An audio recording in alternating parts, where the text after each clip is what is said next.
Joe's Inner Child Podcast. Welcome back. Today's episode features Tim Hedrick and Bret Haaland, the creators of Fast and Furious Spy Racers, the animated spin-off series, from Dreamworks, which is launching its third season, Sahara, on the 26th, the day after Christmas. So we chat with the guys about the show and also touch a bit on their other work like Avatar and Futurama. So check it out and have a fantastic time. Literary Joe's Inner Child Podcast. I personally really enjoyed the Fast and Furious series that you guys are creating, and I think the characters are so different from the actual franchise, not the actual franchise, but the franchise that is IRL.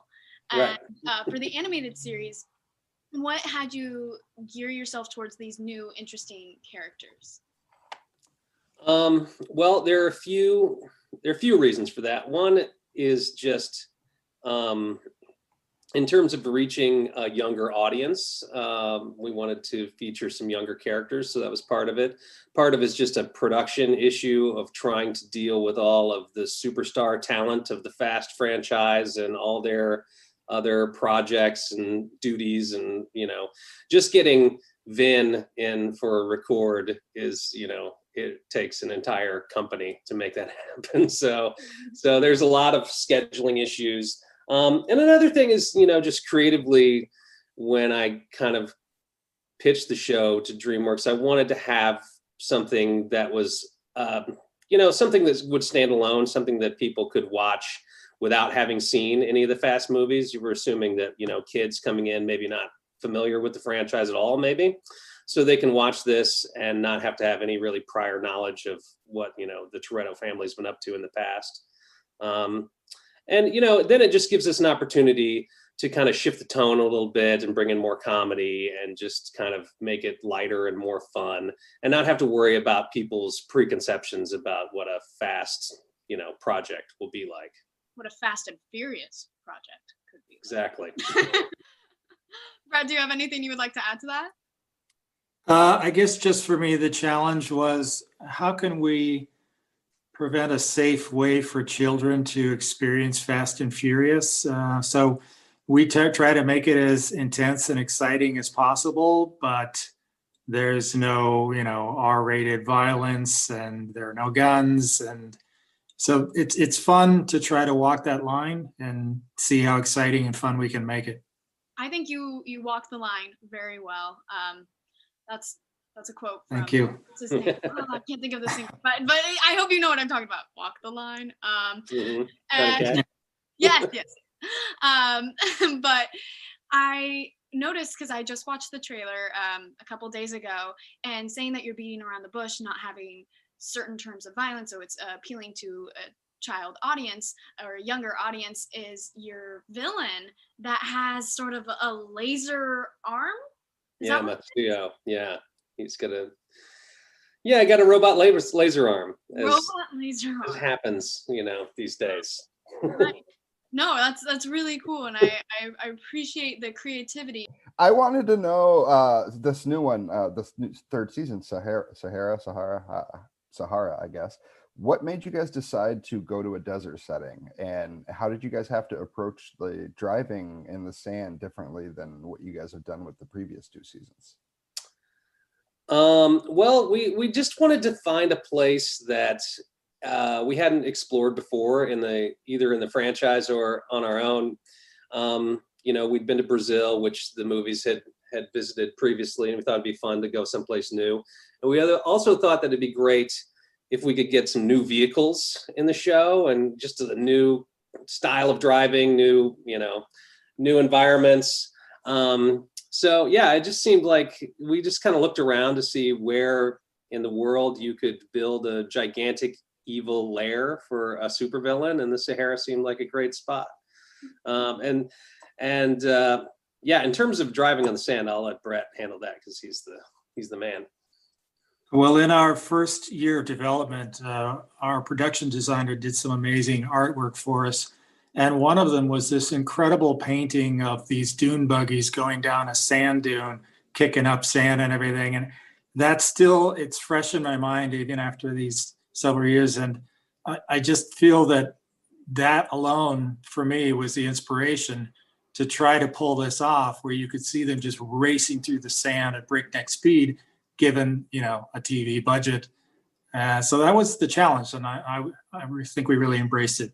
What do you feel like animation allows you guys to do? Anything specifically that they can't really pull off on screen with the regular Fast and Furious franchise, or the mainline movies, I should say?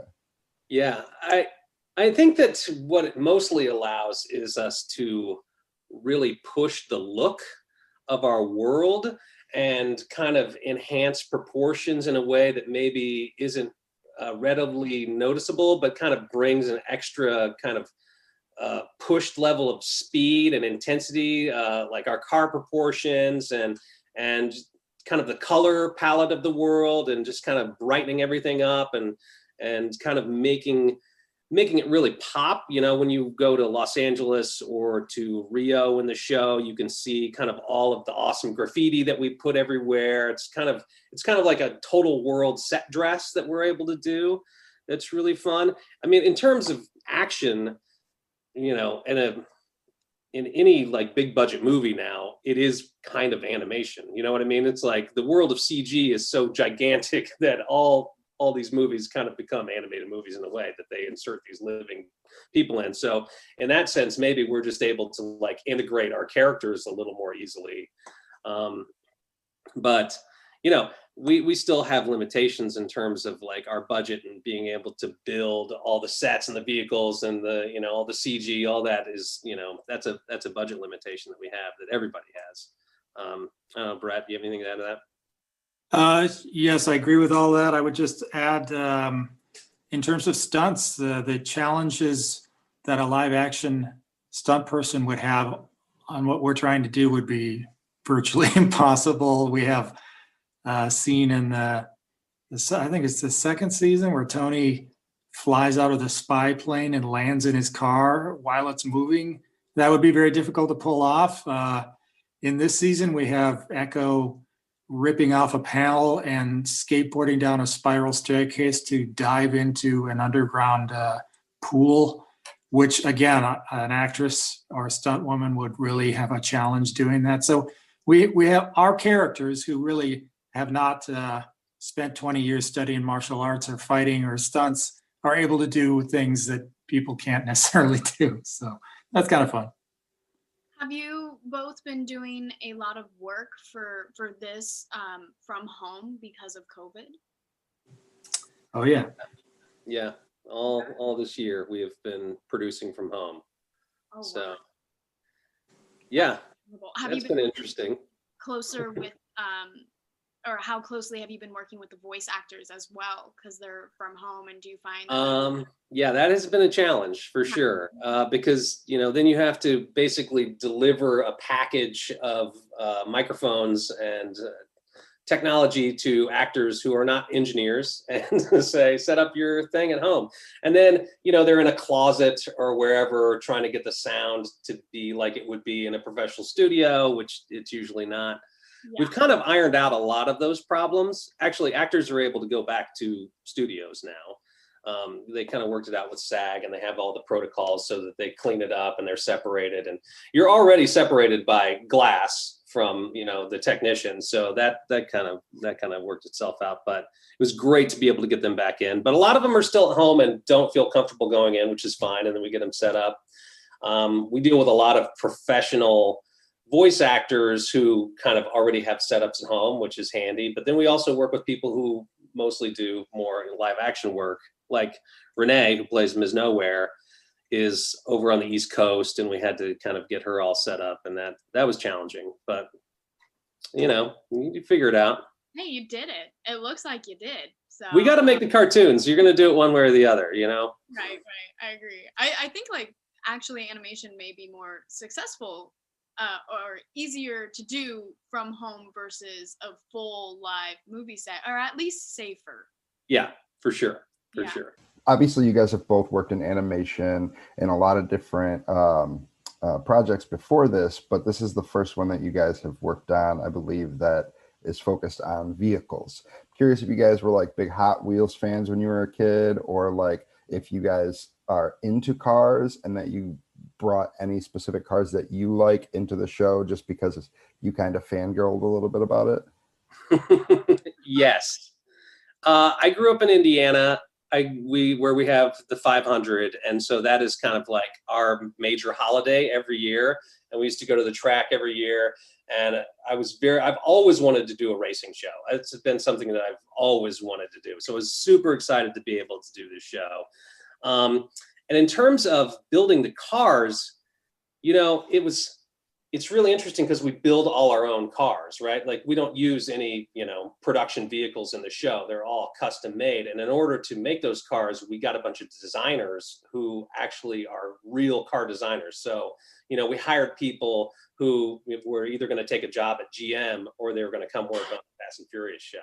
So to have these guys that build these cars like just in-house has been amazing. So that has been really cool. It's really exciting to see those cars. Bret, do you have anything you'd like to add? I agree with all of that. It was a lot of fun to try to make cars that look like real cars, but can get past the legal challenges. Layla's car, for example, is kind of my favorite. It's almost like a Nissan or a classic Datsun, but we changed it enough. It also reminds me of a certain Toyota I remember in a James Bond movie when I was a kid. And then, of course, Tony's car is a muscle car, but it's not any muscle car that's on the street. And of course, as a kid who used to play with toy cars, there's always that fantasy, what would happen if somebody actually made this car? I would love to see this car driving around Hollywood or something. So it's fun. Yeah, no, it seems like fun. So a little fun, you guys don't know me, you probably don't care, but a little fun fact, I used to wake up at 5 a.m. to watch Hot Wheels when I was like in middle school, which is way too old to like care. I did. So I'm sure people are doing the exact same thing with Fast and Furious whenever they can watch it. So I hope so. And now that we have Hot Wheels of the cars on our show. You do, I would be losing my mind if I still woke up that early. Yeah. And was young, and I'd be like, "This is the best. These explosions are so cool." I would be losing it. So, Joe, did you have another question? Yeah, you guys mentioned that you had like actual professionals come in to kind of design these cars. Is that something that they completely brought different designs based on their knowledge and the work they'd done, or did you guys kind of direct them like, we want this to look like this, or like take what they offered you and say, well, take some pieces of this and this? How much of that came from you, and how much of those designs were purely based on I don't want to call them GM workers, but as you said, these people who could have been working at GM? Yeah, I mean, it's a little of both. When we conceived the show, we had an idea that Tony would have this, classic kind of Toretto style muscle car, that Layla would have kind of her version. We wanted the electric car. We wanted Cisco's truck. We had them kind of broken out, and we knew that we wanted them all to be kind of character specific. But then when you bring in the professionals, what they add is,